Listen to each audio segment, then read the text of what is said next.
સુરતમાં સામે આવ્યું છે રાંધણ ગેસનું કૌભાંડ। શહેરના કતારગામના જેકેપી નગર અને ઉદયનગરમાં રાંધણ ગેસનું કૌભાંડનો પર્દાફાશ થઈ ચૂક્યો છે। રાંધણ ગેસના બાટલામાં ઓછું વજન આપી કૌભાંડ આચરતા હોવાનો ખુલાસો થયો છે। વજન કાંટા ઉપર 30 કિલોના બોટલમાં 28 કિલો ગેસ હોવાનો ખુલાસો થયો છે।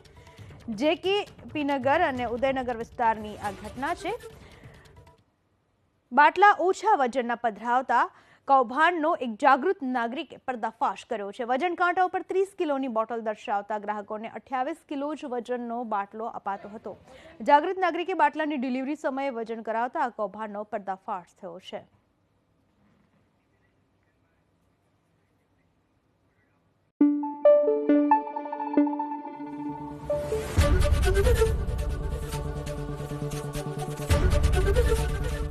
एबीपी अस्मिता, गुजरातनी अस्मिता।